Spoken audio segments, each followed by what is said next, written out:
surprise you to learn that the US spends nearly double on healthcare what other wealthy countries do? With that big investment, you'd expect that we were really crushing, or at a bare minimum, meeting important benchmarks, right?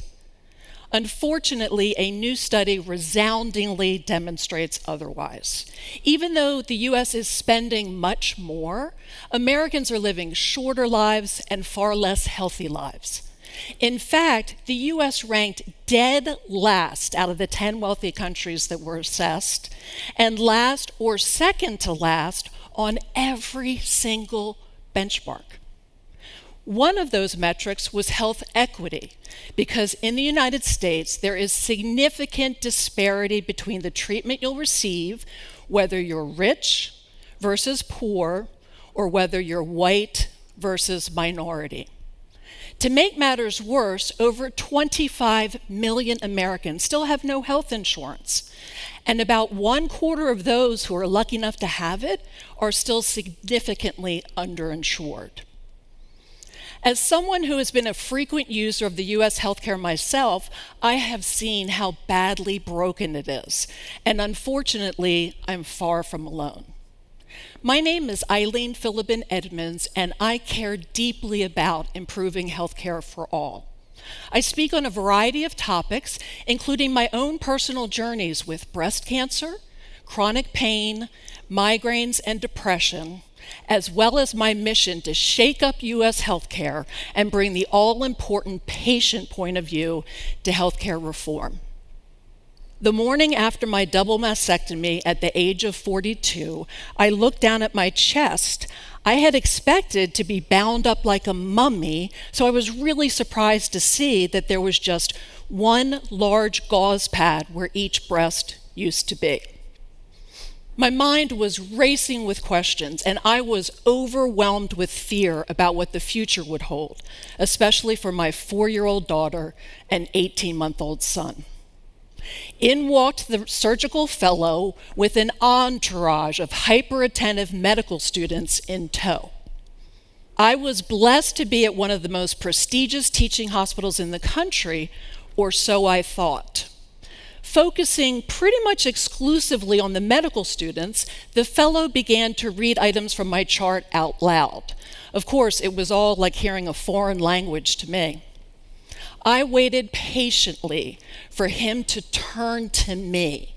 I needed him to decipher all of this medical jargon that was being thrown around, and I really needed him to calm my overwhelming fears.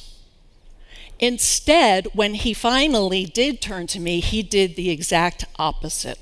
He gave me a greeting that was cursory at best, and then, before I realized what he was doing, and with absolutely zero preparation, he leaned over and removed the 2 gauze pads. Voila! The great reveal that I had been dreading for over a month was over in a split second. My husband and I sat in silent disbelief, trying to take in my disfiguring scars and now virtually unrecognizable body. Apparently okay with what he saw, the resident turned abruptly and exited, with the medical students following like imprinted ducks. Wide-eyed, I turned to my husband and I burst into tears. There simply are no words to describe how demoralizing and utterly dehumanizing that experience was. Perhaps more importantly, what was that fellow teaching the impressionable next generation of doctors who were hanging on his every syllable? Unfortunately, the trauma for me was just beginning. The next several months were a blur of emergency surgeries due to complications, multiple rehospitalizations, and IV antibiotics for an infection that simply wouldn't heal. Unfortunately, being diagnosed with breast cancer twice by the age of 42 has not been my only brush with the US healthcare system. I am one of 51 million Americans who suffer with chronic pain, and for years I was part of the elite subgroup of 20 million who suffer with high impact chronic pain, which is so severe that it interferes with daily activities. This pain sidelined me from a successful career, first as an attorney and then as a consultant. It also drove me to multiple years of opioid dependence. In addition, I've had 15 major surgeries as an adult, 10 of which were within a 10-year period. I've also suffered from severe chronic migraine. One of my migraines was so severe that it mimicked a stroke and paralyzed the left side of my body. As you might imagine, these experiences took a crushing toll on my mental health. At one point, I simply didn't want to live anymore, and I almost took my own life. During this enormously rocky medical journey, I have experienced patient care ranging from absolutely angelic on one side to unconscionable on the other.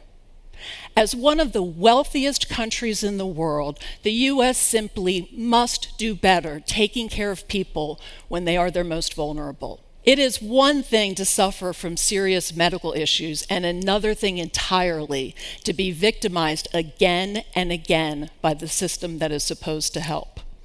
Medical professionals are suffering too. The highly flawed insurance system robs doctors of precious time with their patients, puts financial incentives in all the wrong places, and makes them spend, and some would say waste, a lot of time on endless paperwork and phone calls simply to justify their medical decisions. And the influx of private equity into U.S. healthcare is only exacerbating these significant problems. Things must change. The great news for me on a very personal level, they already have. I have been on a remarkable journey of healing and hope over the past 2.5 years. I have been using research and tools to calm my over-anxious nervous system out of fight, flight, or freeze, and to rewire my brain to correctly interpret signals as safe rather than as pain, migraine, or anxiety. These therapies, which are currently taught in only about 5% of U.S. medical schools, have literally given my life back. I feel better today than I have in the past 16 years. Now I'm on a mission to bring the all-important patient point of view to healthcare reform. At the national level, we must lobby for big changes. We have seen the system and its many flaws up close and personal. We can use our lived experiences as well as our agency to drive meaningful change within healthcare. All Americans, regardless of their bank account or their skin color, deserve local, affordable, quality care. The shocking rise in the number of healthcare deserts in the U.S. is no doubt a crisis waiting to happen. Second, significantly more research must be funded into women's health issues. We need to make up for the literal decades they were excluded from clinical trials. The financial incentives must change. They must move from rewarding and perpetuating sick care to finally prioritizing and reinforcing well care.